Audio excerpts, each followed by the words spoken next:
Hey guys, I will show you how to fix this problem on Windows 11 system. First of all, we need to just right click on the start icon and click on settings. Once we are here, we have to click on accessibility.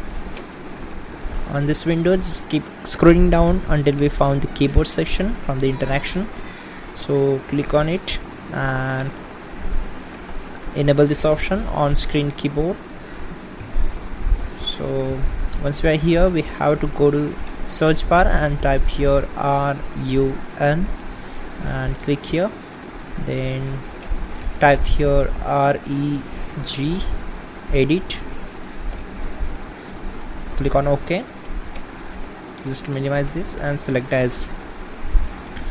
Now expand HK local machine, then expand system folder, then expand current control set and expand the services folder. Once we are here, just keep scrolling down until we found the